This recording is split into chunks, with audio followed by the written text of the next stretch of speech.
Welcome back to the Childhood Cancer Perspective, and thank you all for sticking with me through this journey.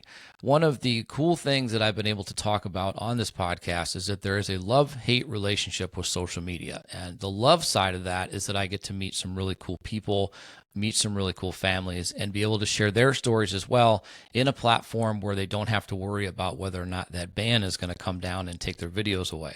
So we get the opportunity today to speak to Katelynn, and she is going to speak about her daughter Lila, who is currently fighting ATRT. So Katelynn, thank you for being here today. Thank you for having me. So tell us a little bit about yourself, and then let's talk about Lila and about how this journey, or shit show as my wife would call it, started. Yeah, well, life was normal as a normal family. My husband and I got married 2 years ago, and Lila came in the world 3 months later. So it was a really quick journey, and everything was just so normal in the beginning. We were such a adventurous family. We loved to travel and see new things. So my husband and I traveled across the country with Lila when she was 6 months old, and a lot of my identity is in being a mother. I absolutely just adore it. And yeah, I don't. It's just been a crazy journey, like from the beginning. Like our life has always just been like so fun and so exciting.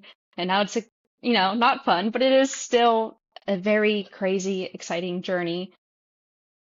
Isla was born in August of 2023, and everything was so happy. Normal baby, normal Lila.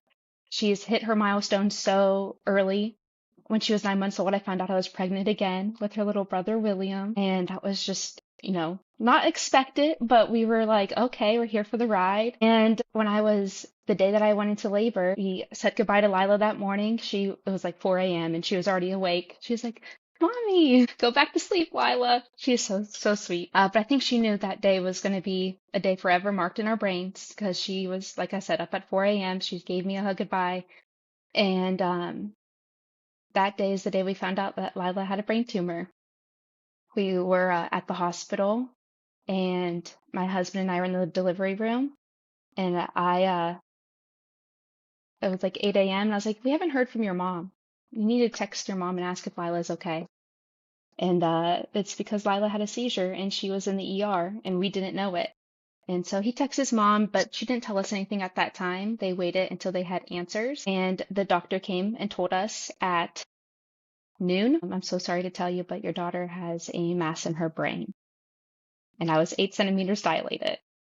So it was not something that I was expecting. I don't think anyone ever expects it, but when the doctor came in to talk to us, I really thought that there was something wrong with William. I did not think in a million years it would be my 18-month-old daughter. But then I just started crying and I said, I just want to see Lila. And he said, we will let you see her because they were getting ready to transfer her to a children's hospital.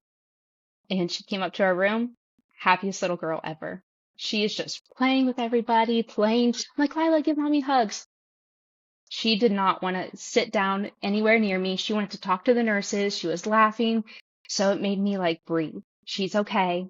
Yes, she had a seizure. You would not know it looking at her. You cannot look at that child and tell me she had a brain tumor. And from there, it's just been nonstop, just something after another. But now Lila's 2, and she's still full of energy, and she's doing good given the circumstances. Well, it's quite a whirlwind, although just parenthood in general is just Yeah. crazy. But to have something like that happen, especially at that time, I mean, I can imagine some of it, but not that part of it, And so I want to ask, was there any symptoms that were shown prior to her having those seizures? Anything that you would have looked at to think that there was something wrong, or was this completely out of the blue?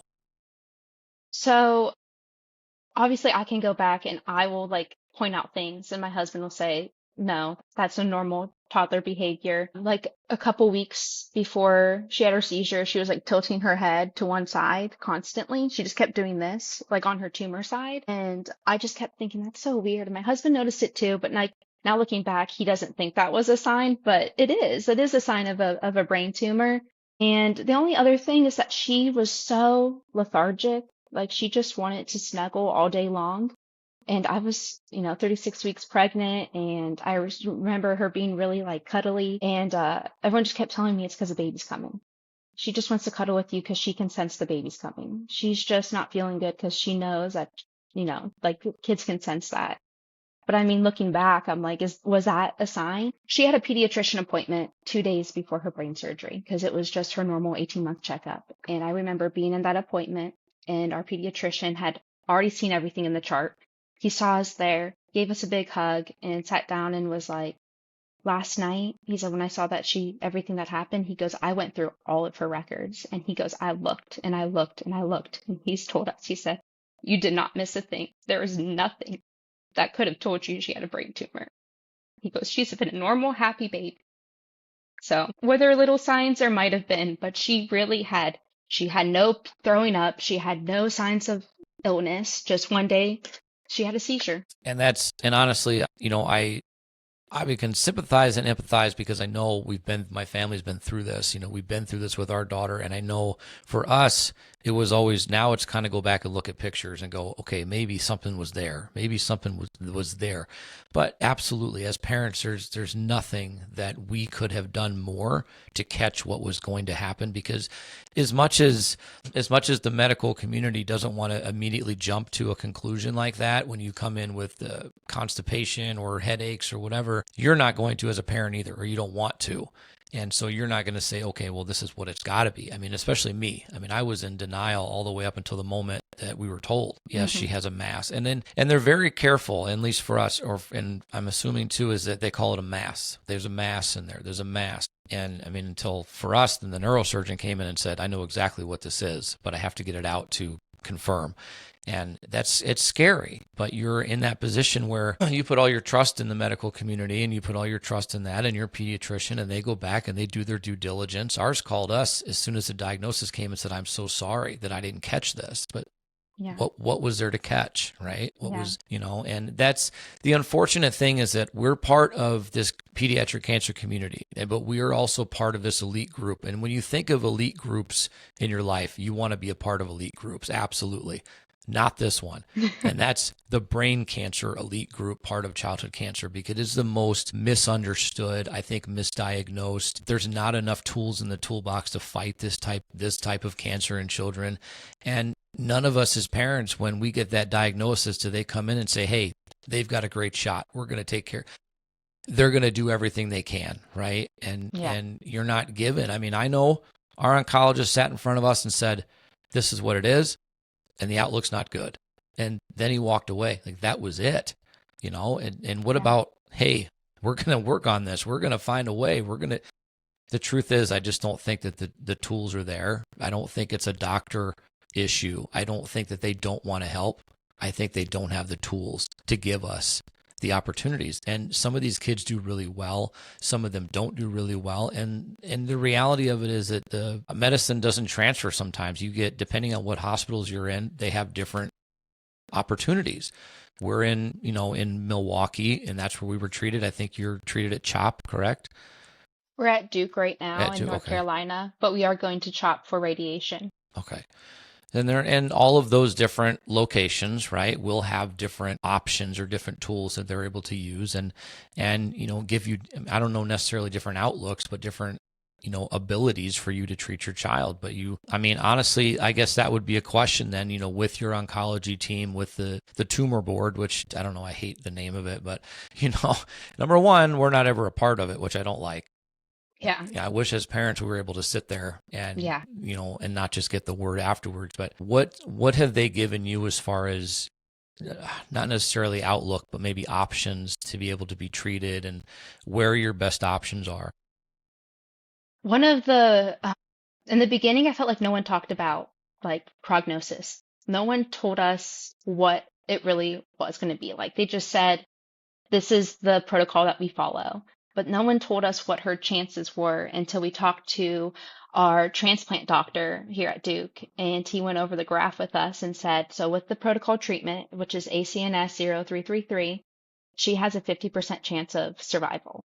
And he goes, those are great odds, was how he followed it up. And my husband and I, okay, 50 shot of our daughter surviving. And then I remember our oncologist, once we switched hospitals, our oncologist here at Duke looked at us and said, yeah, this treatment hasn't changed since 2003. Like, this is the same treatment that they've been doing for, 20 years now, and it hasn't changed, and they don't have any other options to give us, and it's a 50% chance at her surviving, and that's all you can tell me. So with Lila's case, her tumor is a more aggressive subtype that is typically not responsive to chemo. So the fact that things are looking good so far, her next scan is in 2 days. So I don't know what the status of her tumor is, but before we started high dose chemo, it had showed promising outlook. So that's, good, I guess. None of it's good, but it's better than some. And we have some hope, but at the end of the day, it's still in the background that she has a 50% chance of relapse. If she relapsed, she has a 15% chance of surviving.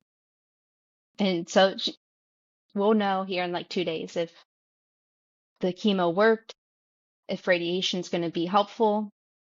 But my biggest fear is in February when it's her yearly diagnosis, like a year from diagnosis, what's the scan's going to say? Because she'll be done with treatment at that point. And if she relapses, there's not a whole lot of options. We have maybe two. Yeah, there's nothing good to say about any of this. I'm trying to find a silver lining somewhere, and I can't. And I just think back to something that I said.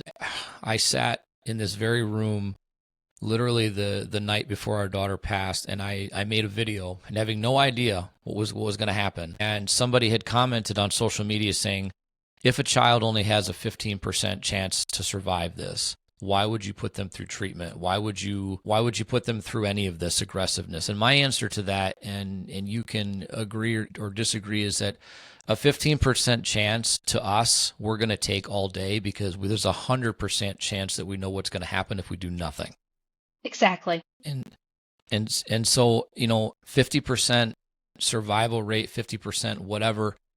Yes, we're going to take every measure possible to try and beat this. But like you said, we're now in a situation where we're putting these chemicals, these drugs, these treatments into our children that haven't been updated. I mean, our phones update every week, right? You know what I mean? And our computers go out of date every month, but yet we can't get better treatments for our kids, especially for brain cancer. I mean, I know they brought us in a piece of paper. They said, here's your options. There was one option for us to choose, and that was it. And it's like, here you go. This is what we're going to try.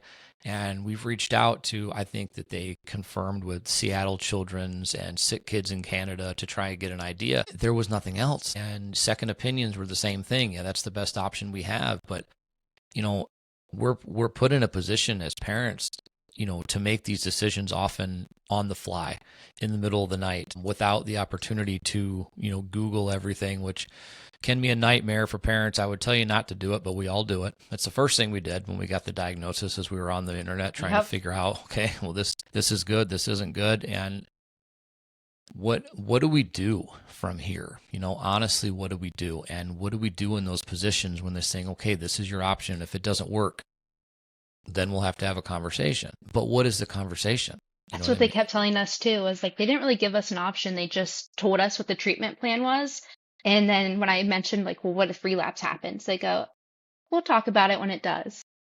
And I'm like, I want to be one step ahead because I had 2 days. We got our diagnosis call on a Monday. They called us over the phone and told us what it was. And my husband, they called him and he was at work. So then he called me and I'm holding our newborn baby, trying to fold laundry, and I just start bawling. I knew that it was going to be an aggressive tumor, but what you're telling me it's one of the more rare tumors now, and it's something that's going to be even harder to fight. Was any of it going to be easy? But now it's just the odds felt like they were getting smaller and smaller. And so we had 2 days. He called us on a Monday. Wednesday, we went and actually met with our oncologist, and I had no idea what to expect. We sat down and they just handed us a sheet of paper and said, this is the protocol that we follow for this tumor. And they had, talked to other hospitals nearby before they gave us the sheet of paper to tell us that. But that was it. That's all they said. This is your option. Yeah. And you as a parent, you shoulder the weight of really doing that research to find out if there's any other options out there, clinical trials, that kind of stuff. You're searching. But unfortunately as well, you're just a parent, right? We're just average parents. I've been told that and whatever. But I've also told people in the past, because of everything we've been through, because of what you are going through currently right now, I've been asked, do you think you're smarter than a doctor? I've said yes, not because I went to school for it, but because I don't get to clock out at the end of the day. I know my child better than that doctor knows my child. I can 100%. treat her 100% better. Most, like I know her symptoms. I know what's the best option for her. And the doctor just looks at a sheet of paper. Like they read a chart. And I'm very lucky that at the hospital we're at now, we have an amazing team. And they really have been on top of everything. And they have been amazing to Lila. But it's not always the case. Right. No, it's not. And it's unfortunate because I tell parents every day that you're the best advocate for your child, and that when you're in an appointment with your oncologist, with your team, whatever, you are at that moment their only patient. Your child is their only patient. I don't care how many people are backed up in the hall. I don't care about your golf game. I don't care about any of that. If I have 400 questions in a notebook that I want to ask about this, I'm going to ask about every single one of them, and believe that we're doing our research on the outside, because I know I ask questions. Okay, what about this? What about this? Why didn't we do this? Well, this, and this. But you have to listen to us as parents and know that we're not just crazy people. We get to go home every single day and look this in the face, knowing that that child is suffering.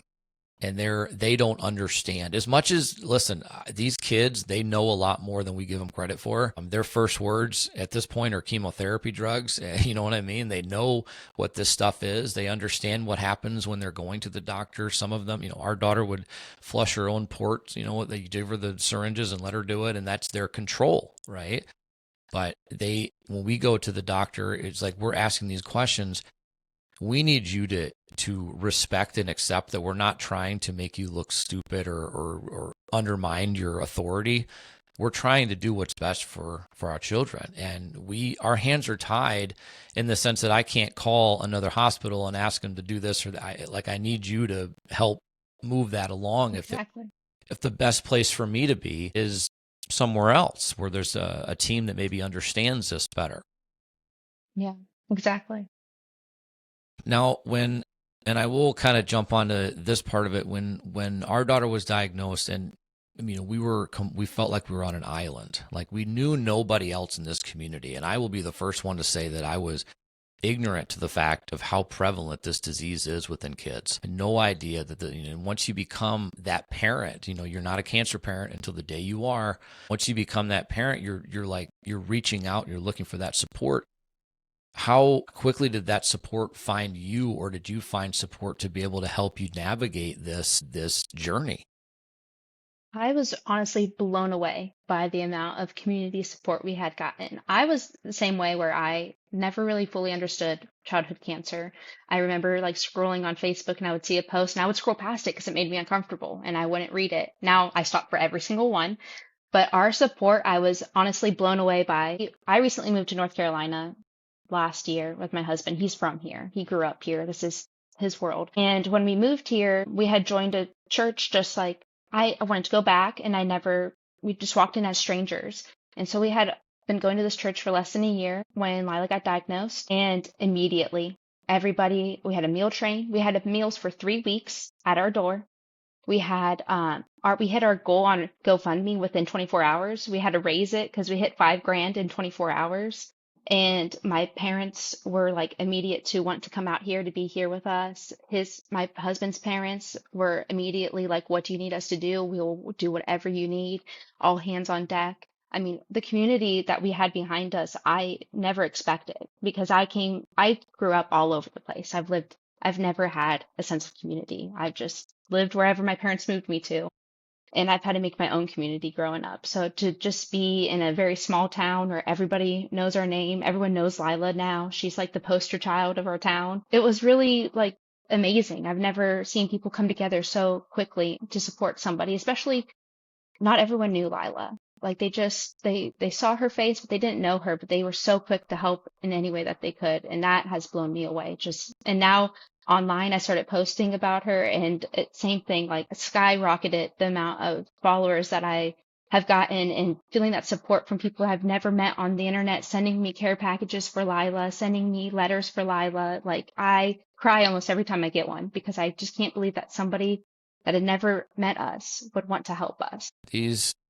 I will say that the power that these kids have, just being who they are, just draws in the amount of people that it will come. And I remember, and I still have text messages on my phone that I have no idea where they came from. There's no name in it, nothing, that got my number and said, I just want to let you know that this is what, your story, and I read about JC, and it touched me, and I want to let you know we're thinking about you. And it's incredible. It really, really is, because these kids, I'm telling you this, like, I want to change the perspective of the world 100%. Yeah. And take everything out of it, all the BS, all the politics, take it all out of it. Just talk to one of these kids for 5 minutes. 5 minutes. They will change your perspective on life. They will take all the hate out of your heart. They will take everything. They will just make you think this is what it's like to be just incredible, genuine, and innocent, and not let anything else bother you. And what that does for people's psyche and for people's day-to-day lives that have never met you and never met these kids, but they see what you're doing as a mom. They're seeing what Lila's doing. They're seeing what these kids are doing. And they see that and they go, wow.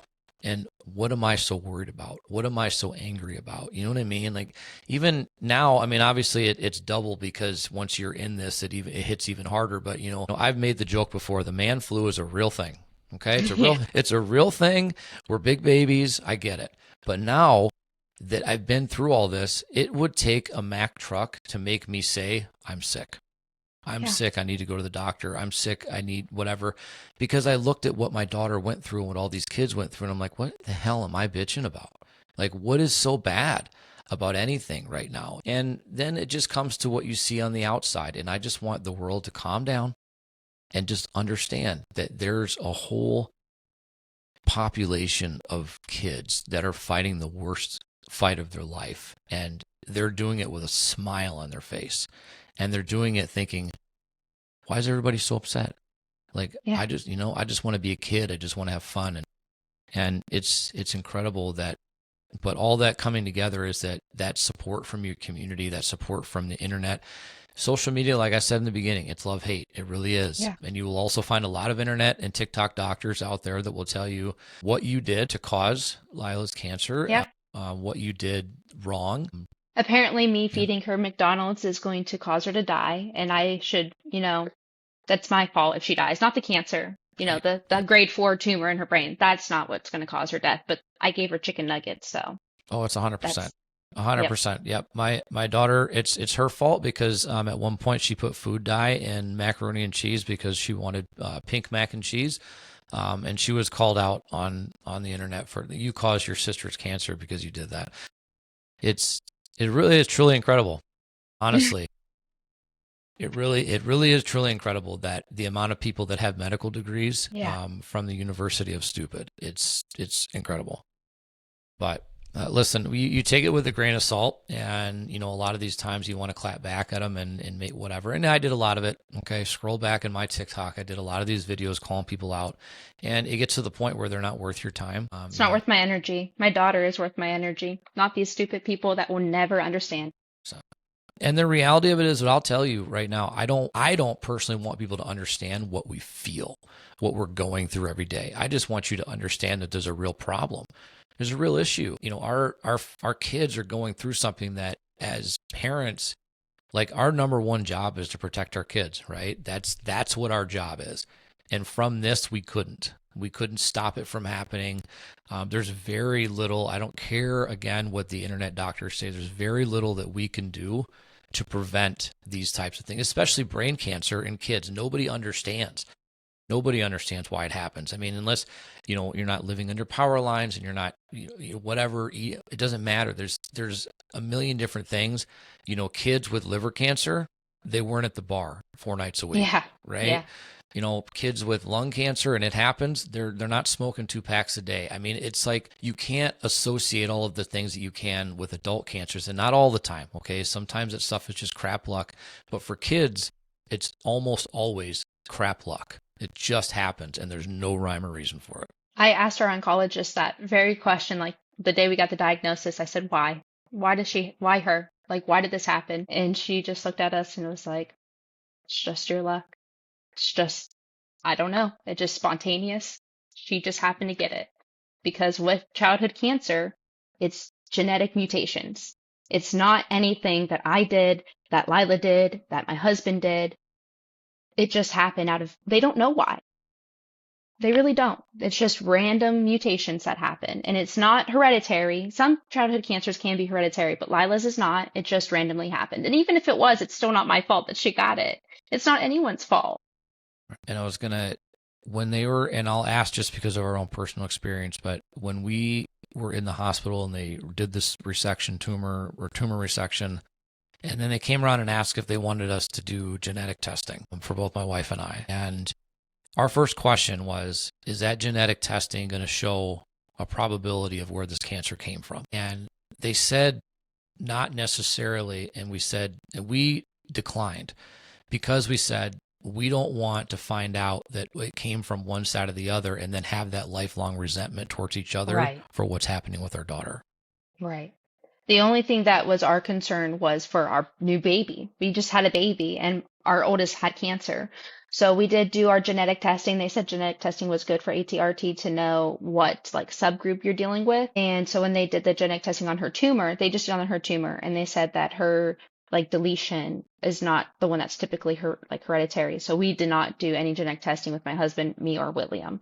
But they said that even if it was something that was a hereditary trait, that the odds of us having it as adults were very low. It was just more of a concern for our.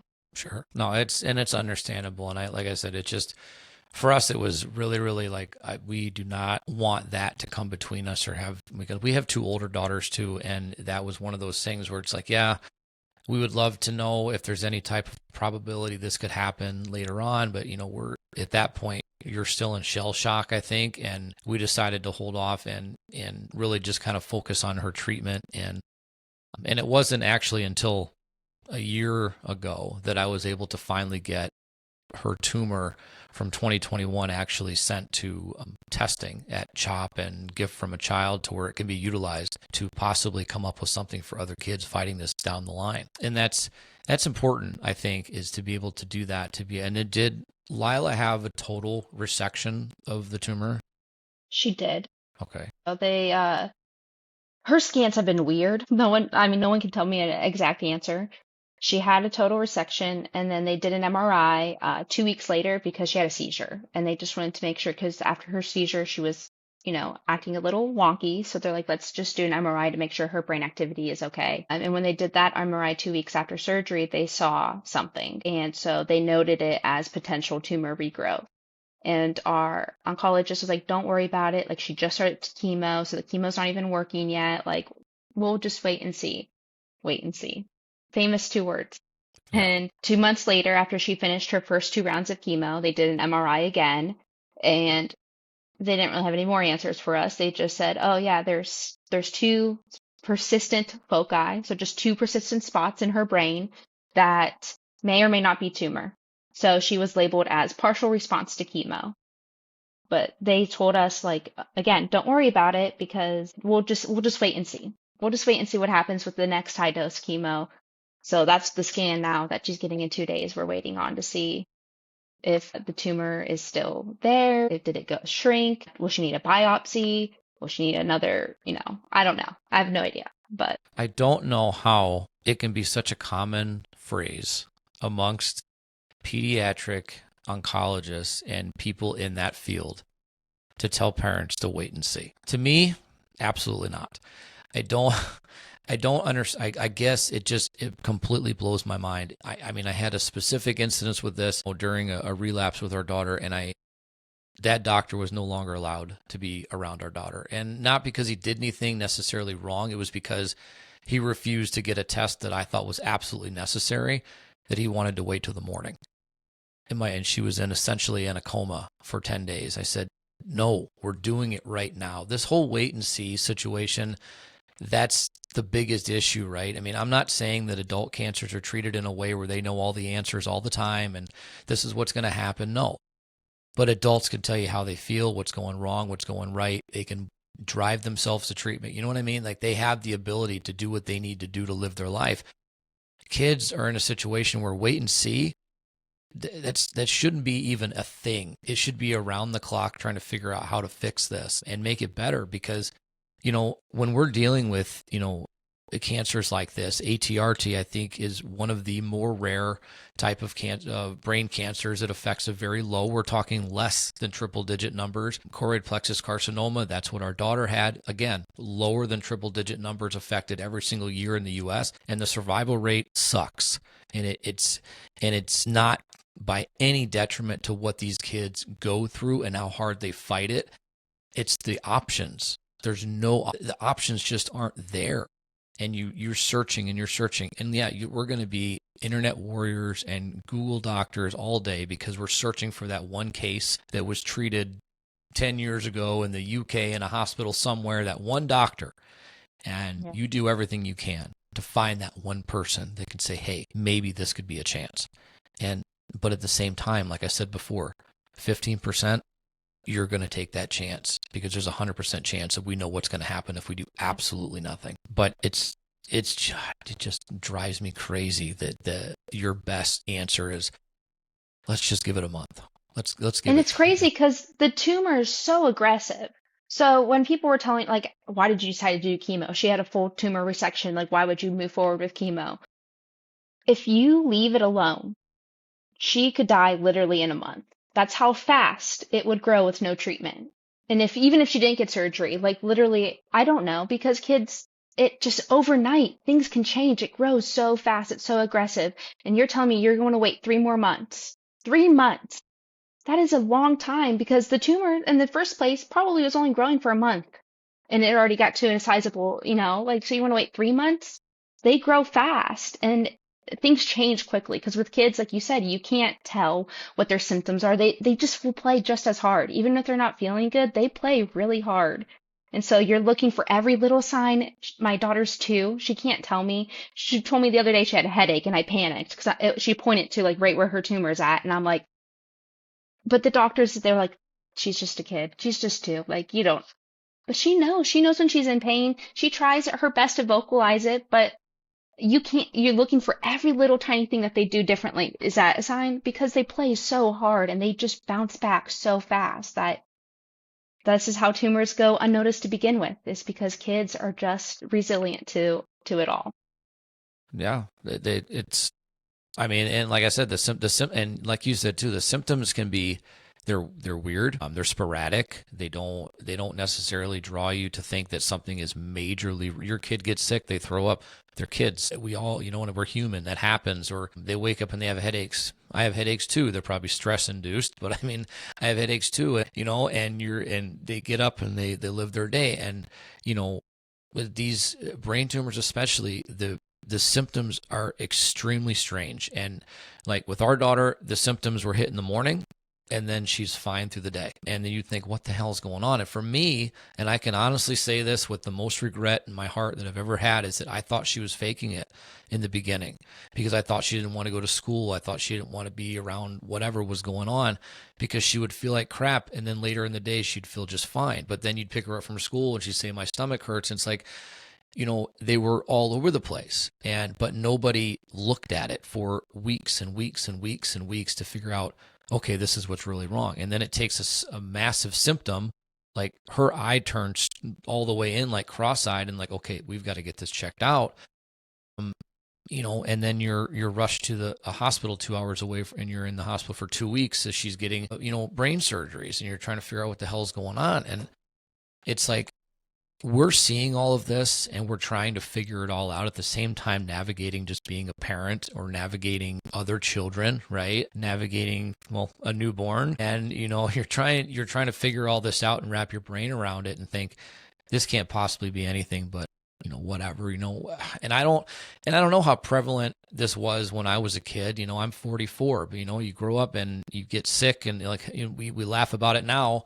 We had chicken pox parties, right? You get sick, go hang out with your friends, get it all and get it done. Now we all take vaccines for the chicken pox and you don't get it. And it's like, and then you watch the commercials on TV and you think that's terrible, that's sad, but you probably change the channel because it's horrible to look at, right? You want to scroll past And you it. always think, not my kid, not my kid. 100%. That won't happen to me. That won't happen to me until it does. Yeah. And it is your kid. And it could Yeah. be your kid. It changes 100%. literally overnight. And it does. That's the biggest push with trying to get more awareness about this disease, is that it wasn't any of us until literally the day before, or the day of. It was not literally like the day prior. So for us, January 29th, world is kind of crazy. Daughter doesn't feel good, but you know what? We'll figure it out. January 30th, your daughter has cancer. You weren't any of this. You weren't part of this world. And the reality of it is it can happen to anybody at any time, because we just don't understand why it's happening. And that's our biggest hindrance, I think, is misunderstanding, and not so much that people don't want to listen. Yes, I think people don't want to be part of it, and I think people don't want to be associated with it, and they don't want to think the worst. But listen, you know what? If you ever get out there and advocate and you walk into a politician's office, what's the one thing they all have in common? Pictures of kids on their desk. And that's your in. I'm sorry, but that is your in. And I've been run over too much in this community, in this world, trying to get, words out there about these kids and stuff. That could be you, Mr. or Mrs. Politician. Any single day of the week, you could wake up and one of those kids could be diagnosed with cancer. And would you care then? Would it be a problem? Yeah. Our kids deserve, you know what I mean, to just be out there playing, not worried about going to the doctor, not worried about getting their ports accessed, and not worried about taking propofol, which our daughter hated. She said it tasted funny and fuzzy, and having to get put to sleep. And these MRIs, which again, and you can tell me how Lila was, whenever she had to have an MRI, our daughter was put to sleep in the very beginning. Man, did she wake up angry at us. Like, Yeah. angry. At the end, Yeah. it leveled out a little bit, but man, Yeah. she like, you know what, you guys can leave us there at all. I always hate when Lila has to get put under anesthesia because I think she's always weird. My husband thinks that she just naps the rest of the day, but she acts so much different, and I don't like it. Especially the surgery anesthesia is definitely different than what the MRI anesthesia is. I don't like when she gets surgeries. Every time her face like gets really swollen, and they just keep telling me like that's probably just normal. I'm like, why is her face like a balloon? That's not normal. But every time she has to get put under it for every single MRI. And then when we go do radiation here in a couple weeks, she'll have to get put under every single day to get her brain radiated.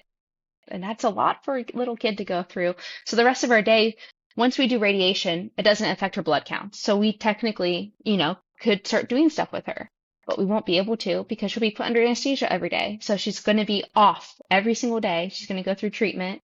And even if it's only, we'll be at the hospital for only a couple hours, the rest of the day is kind of like just hanging out, chilling, because she's not going to be up for anything. And it just sucks. Like, she's 2 years old and she won't be able to just experience life in a normal way. Right. And how many rounds of radiation is she scheduled for? 30. Okay. So we'll be there for 6 weeks, and hopefully everything goes well. Our plan is to go to CHOP, but we just got a call on Friday that our insurance still did not approve it. So they're still fighting, trying to get it approved. And we're supposed to know by this week if we'll be going or not. Don't you love insurance?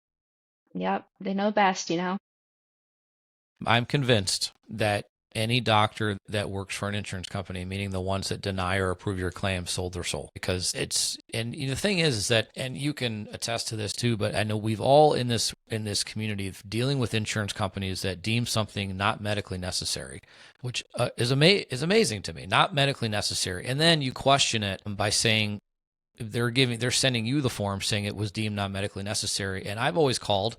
And I said, and I've responded with, do you think I'm the one that put in the claim for this MRI, for this test? Right. It was Right. her oncologist that decided this was necessary right now. And who the hell are you that's sitting behind a computer screen looking at a document saying, well, you know what, it's not medically necessary. What does that even mean, not medically? 2 months after she got her first GCSF,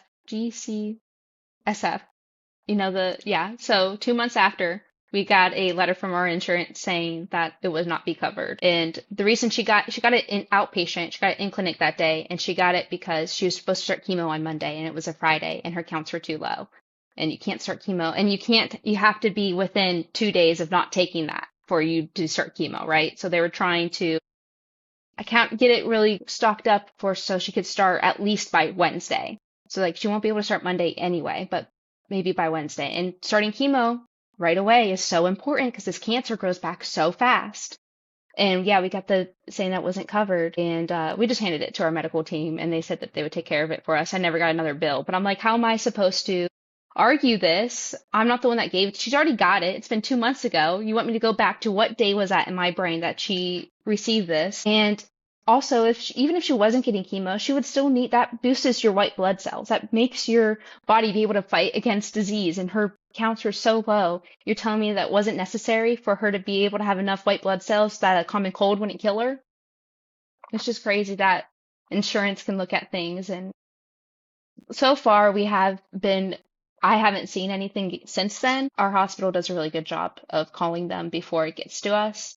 But now with this, with radiation, our big holdup is that there's a proton radiation center 2 hours from where we live, and we're trying to go to Philadelphia. And the reason that we're going to Philadelphia is one, our hospital is like been partnered with them for years. So it's just so easy for them to just send us right up there. CHOP has been doing this for years.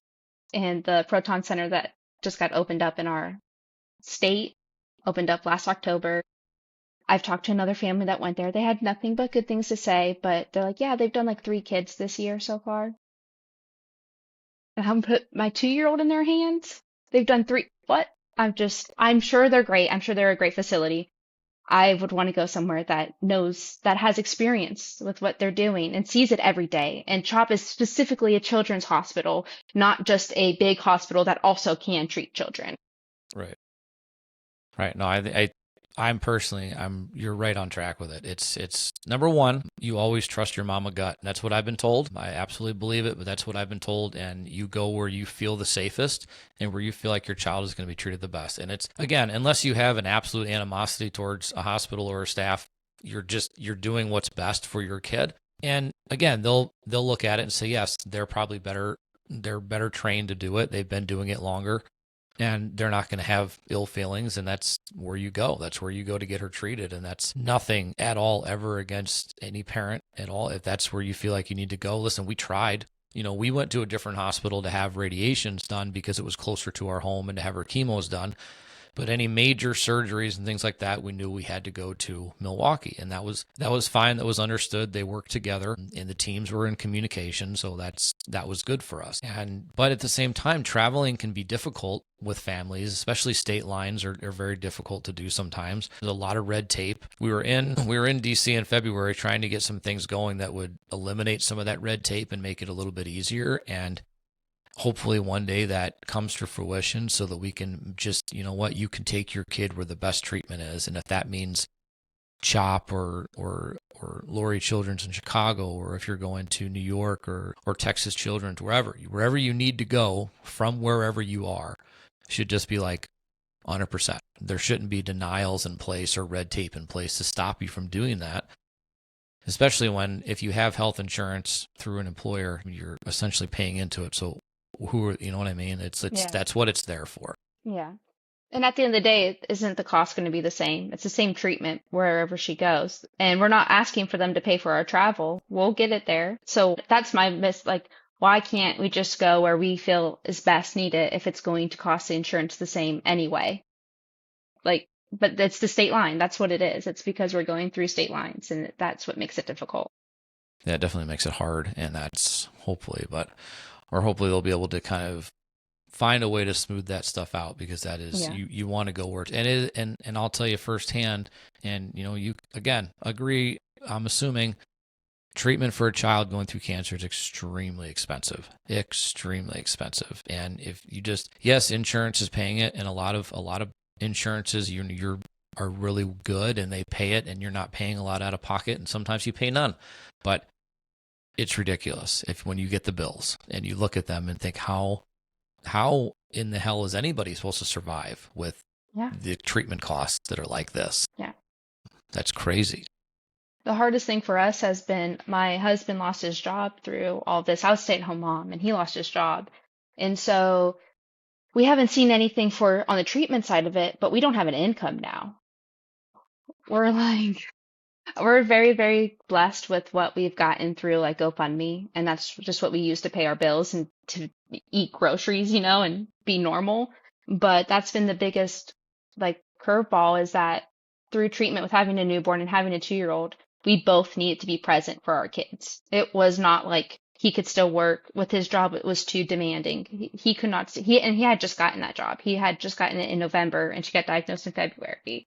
So it just was, they tried their best to make it work. He worked all the way up until I think April, and then it wasn't what was best for our family. And that's been the hardest thing is that now we're trying to navigate what like what do you do go from there? Like our daughter needs us. We don't want to be away from her, especially when they tell you she has a 50% chance of dying in the next 2 years. How could you go to work every day? He's like, I don't want to be away from her. He goes, I don't care. We'll just won't have money. Like I just would rather spend time with her and be broke than go to work and never see her. Especially when the odds are, they're good odds, but no. He's like, I'm not going to work. Well, we will make do with what we have. I don't care if, like as long as all of our kids are fed and we're fed and everything's fine, it doesn't matter.